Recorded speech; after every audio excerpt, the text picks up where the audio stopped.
क्या कोई गाड़ी बिना ड्राइवर के चल सकती है? आप बोलेंगे, हाँ मैंने बिना ड्राइवर की गाड़ी चलती हुई देखी है, वो रिमोट से चलती है। लेकिन रिमोट को भी कोई चलाने वाला होगा, अपने आप तो होगा नहीं।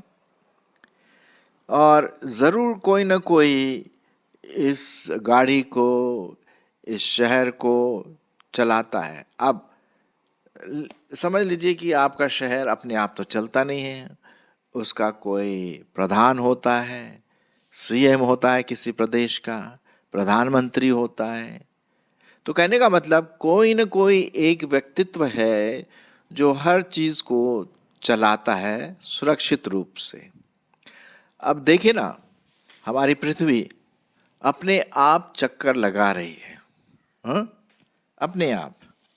सूरज भी अपने आप चक्कर लगा रहा है और उसके साथ साथ हजारों हजारों तारागण अपने आप चक्कर लगा रहे हैं। अब प्रश्न ये उठता है भाई कि अपने आप क्या सच में चक्कर लगा रहे हैं? क्या सच में ऐसी बात है या कोई इसका संचालन करने वाला है? अब मेरे सामने ये कंप्यूटर रखा हुआ है, लैपटॉप। अगर मैं कह दूं कि यार ये ऐसी अपने आप से बन करके आ गया है, तो बड़ी मूर्खता वाली बात होगी मेरे ख्याल में, है कि नहीं? बिल्कुल मूर्खता वाली बात होगी कि ये अपने आप आ गया। माइक जो मैं इस्तेमाल कर रहा हूं अपने आप से तो नहीं बना, इसको भी कोई बनाने वाला होगा। तो हम देखते हैं कि किसी न किसी चीज को सुचारू रूप से चलाने के लिए या बनाने के लिए एक व्यक्तित्व की जरूरत होती है। कोई व्यक्ति उसके पीछे है जो इसको सोचता है, इसको चलाता है कि नहीं? अब मैं YouTube में ये डालता हूँ आपके लिए ताकि आप इसको सुने और आशीष पाए। ये अपने आप तो होता नहीं है, हर एक चीज का कोई ना कोई इसका संचालन करता है। और हमें से कुछ ऐसे लोग हैं जो कभी कभी बोलते हैं भाई परमेश्वर कोई नहीं है, नहीं है कोई परमेश्वर, बिल्कुल भी नहीं है। और ऐसे लोग जो बोलते हैं कि परमेश्वर नहीं है, बाइबल उनको मालूम क्या कहती है? मैं पढ़ ही देता हूं आपके लिए। बाइबल उन्हें एक नाम देती है और नाम है मूर्ख। क्या नाम देती? ऐसे व्यक्तित्व को जो ये कहते हैं कि यार कोई परमेश्वर है ही नहीं। वो कौन है? वो अपने आप में इतना बुद्धिमान हो गया कि मूर्ख बन गया। भजन संहिता उसका 14 अध्याय 1 पद, मूर्ख ने अपने मन में कहा कोई परमेश्वर है ही नहीं, वे बिगड़ गए, उन्होंने घिनौने काम किए, कोई सुकर्मी नहीं। देखिए उसको क्या बोलते हैं? मूर्ख, जो बिना सोचे समझे ये कह देता है कि भाई कोई परमेश्वर नहीं है। अब मेरे से एक व्यक्ति ने कभी कभी बहुत साल पहले पूछा, अरे भाई मुझे परमेश्वर दिखा दो, मैं अभी विश्वास करता हूँ। मैंने उससे कहा भैया तू मुझे हवा दिखा दे, मैं भी विश्वास कर लेता। बोला ऐसे कैसे, मैं हवा कैसे दिखा दूंगा? तो फिर मैंने उससे बोला मैं तुम्हें परमेश्वर कैसे दिखा सकता हूँ? परमेश्वर कोई एक छोटी सी चीज नहीं है कि ला करके मैं बता देखो वो जा रहा परमेश्वर, नहीं। अरे साहब वो तो हर चीज का सृष्टि करता है, बनाने वाला है, हर चीज को अपने सामर्थ्य से उसको चलाता है। हाँ ये बात है। तो ये बहुत ज़रूरी है कि हम सोचें कि हर चीज़ अपनी चीज़ों अपने अपने आप से नहीं होती है, इसका कोई ना कोई संचालन करने वाला होता है। और उसी के बारे में आज मैं आपके सामने ये बात रखूंगा। और बात ये है कि लिखा हुआ है, जो मैंने आपका जो आज जो शीर्षक है, सनातन अनंत परमेश्वर। ऐसा परमेश्वर जो अनंत काल का है, सनातन का है, उसका ना शुरुआत ना उसका अंत, वो हमेशा है, रहेगा, था, है, रहेगा। अब इसको हम अपनी जो बुद्धि है ना उससे हम पूरी रीति से नहीं समझ पाएंगे। अब मैं अगर आपसे पूछूं भैया ये बताइए कि कितने तारागण हैं हम नंबर नहीं बता सकते, गिनते गिनते परेशान हो जाएंगे। ऐसा बताया जाता है कि ट्रिलियन ट्रिलियन ट्रिलियन ट्रिलियन, अब मैं क्या कितना बोलूं, इतने स्टार्स हैं, इतने तारे हैं। क्या ये अपने आप से आ गए? नहीं नहीं नहीं नहीं, कोई भी चीज अपने आप से नहीं आती है, उसको बनाते हैं। जैसे मैंने कहा, लैपटॉप को किसी ने बनाया, माइक को किसी ने बनाया, हम चारों तरफ जो चीजें देखते हैं वो किसी ने बनाया उसको, ठीक है। तो आइए हम देखें ये सनातन परमेश्वर, अनंत परमेश्वर के बारे में और क्या हम देखते हैं। जैसे आप देख रहे हैं, बड़े भारी शब्दों में मैंने लिखा है स्लाइड में, यशाया 40:28। यशाया एक किताब का नाम है पुराने नियम में, और उसका 40वां अध्याय और 28 पद। आप ध्यान से इसको पढ़िए, लेकिन मैं आपके लिए पढ़ देता हूँ। वैसे मैं 26 और 28 पद आपके लिए पढ़ूंगा। सो आइए हम पढ़ेंगे यशाया उसका 40 अध्याय और उसका 26 और 28। सुनिए परमेश्वर का वचन जो सत्य है वो क्या कहता है परमेश्वर के विषय में, सनातन परमेश्वर के विषय में, अनंत परमेश्वर के विषय में। अपनी आंखें ऊपर उठाकर देखो, किसने इनको सिरजा? वह इन गणों को गिन गिन कर निकालता, उन सबको नाम ले लेकर बुलाता है। वह ऐसा सामर्थी और अत्यंत बली है कि उनमें के कोई बिना आए नहीं रहता है। कितनी बढ़िया बात लिखी हुई है। अच्छा 28 भी पढ़ देता हूं आपके लिए। क्या तुम नहीं जानते? क्या तुमने नहीं सुना? यहोवा जो सनातन परमेश्वर और पृथ्वी भर का सृजनहार है, वह न थकता है न श्रमित होता है, उसकी बुद्धि अगम्य है। क्या बात है। वह थके हुओं को बल देता है और शक्तिहीन को बहुत सामर्थ देता है। तरुण जो थकते और श्रमित हो जाते हैं और जवान उठकर खाकर गिरते हैं, परंतु जो यहोवा की बाट जोते हैं वे नया बल प्राप्त करेंगे, करते जाएंगे, वे उकाबों के समान उड़ेंगे, वे दौड़ेंगे और श्रमित ना होंगे, चलेंगे और थकित भी नहीं होंगे। तो मेरे प्रियो, हम यहाँ पर देखते हैं कि परमेश्वर अपने वचन में क्या कहता है। तारागण को देखो, उनके नाम ले लेकर वो बुलाता है। अब चलो भाई, हमने 5 लोगों के नाम बता दिए, 10 लोगों के नाम याद आ गए। यहाँ तो करोड़ों करोड़ों करोड़ों करोड़ों करोड़ों करोड़ों तारे हैं। साइंटिस्ट बताते हैं कि इतने तारे कि हम गिन नहीं सकते, इतने तारे। और परमेश्वर ने इनको एक एक करके बनाया। मैं ये नहीं बोल रहा हूं, ये वचन में लिखा हुआ है। जो हमारा सनातन अनंत काल का परमेश्वर है, उसने इसको सृजा है, अपने आप से ये चीजें नहीं आई। वो मूर्ख है वो व्यक्ति जो ऐसा बोलता है कि हर चीज अपने आप से आ गई और परमेश्वर का भय नहीं मानता है ना। वैसी बात हो गई जैसे एक छोटी सी चींटी मेरे घर में चलती है धीरे धीरे धीरे, और वो बोलेगी भाई दिल्ली तो है ही नहीं, मैंने तो कभी दिल्ली देखी ही नहीं है। मूर्खता वाली बात होगी। उसके लिए मेरा घर ही संसार है। लेकिन अगर और बाहर जाकर के देखें तो बहुत कुछ है। ठीक उसी प्रकार से मनुष्य भी, आप और मैं, हम इतने बुद्धिमान नहीं है कि पूरे इस सृष्टि को जाने। अरे साहब, थोड़ा सा तिनका हमें पता है कि ये सृष्टि क्या है।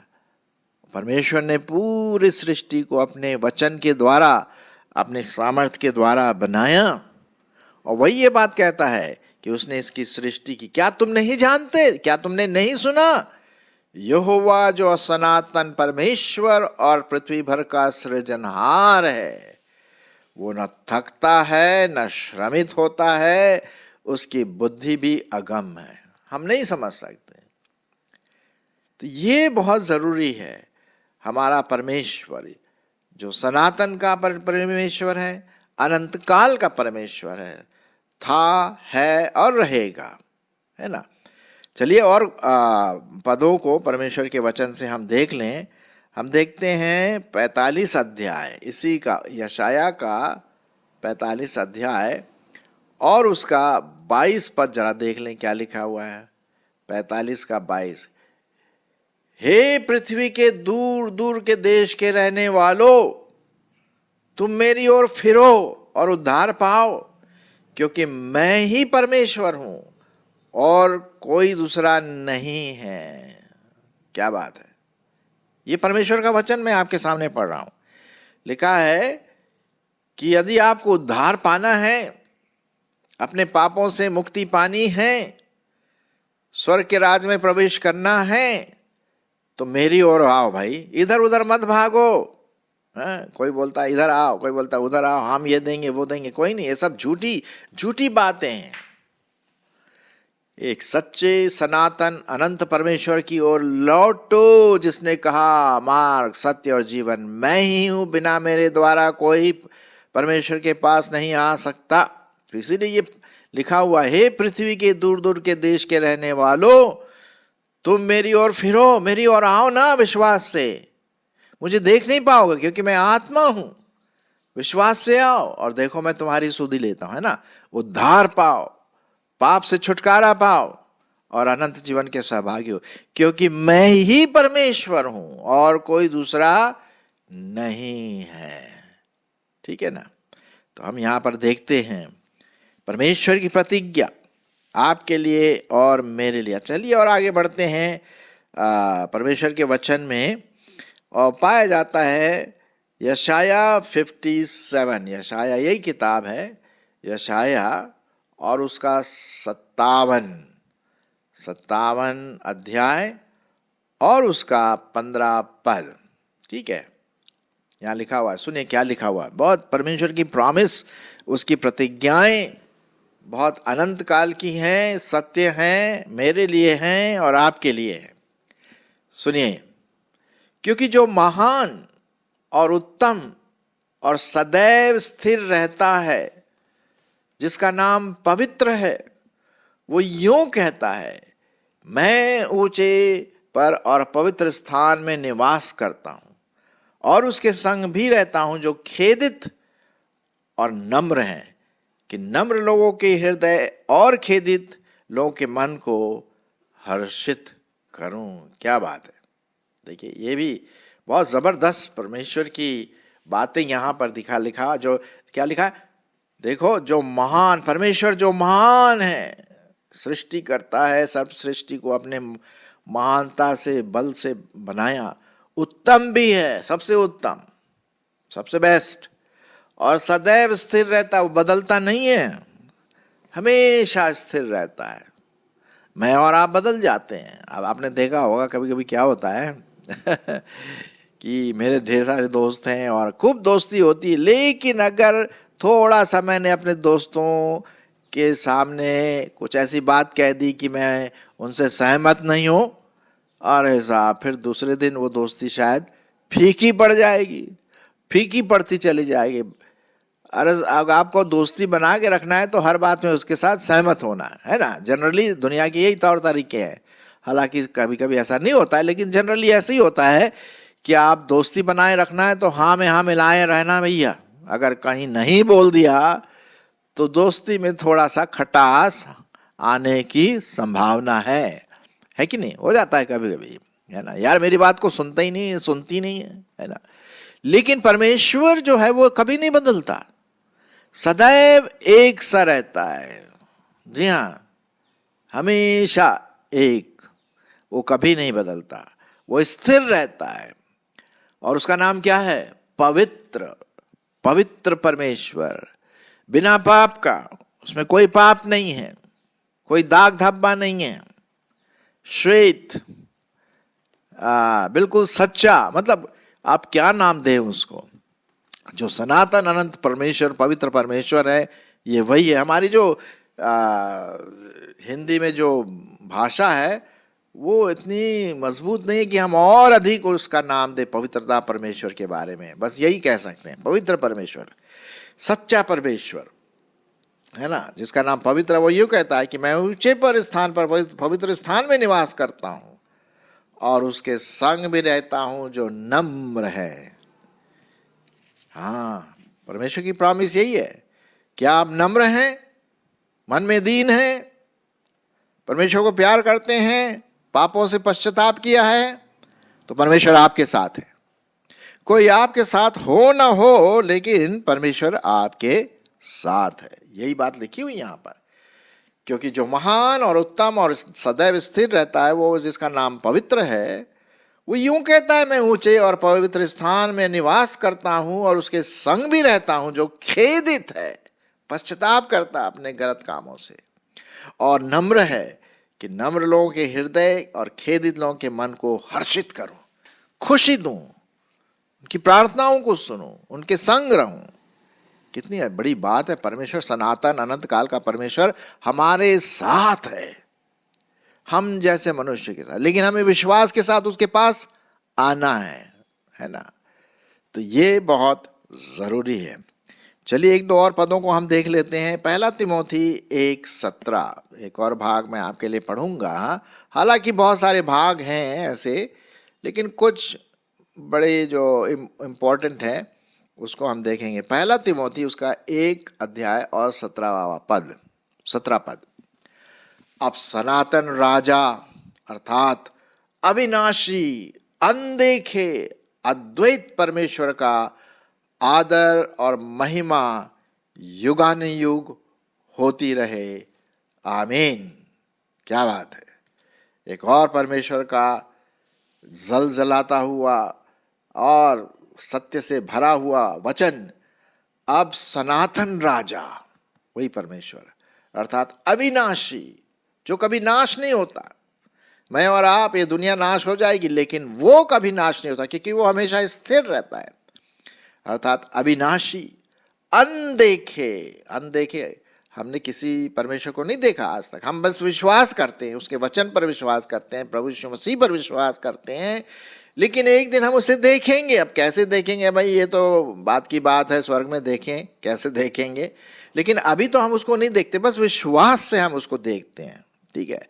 सो अनदेखे अद्वैत परमेश्वर का आदर। प्रभु तेरा आदर और महिमा हो।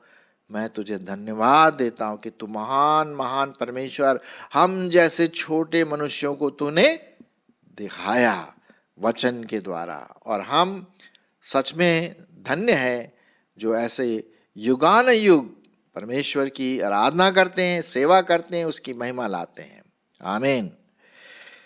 एक और पद मैं आपके लिए पढ़ता हूं और इसी के साथ हम बंद भी करेंगे, और वो है भजन संहिता 147 और 5।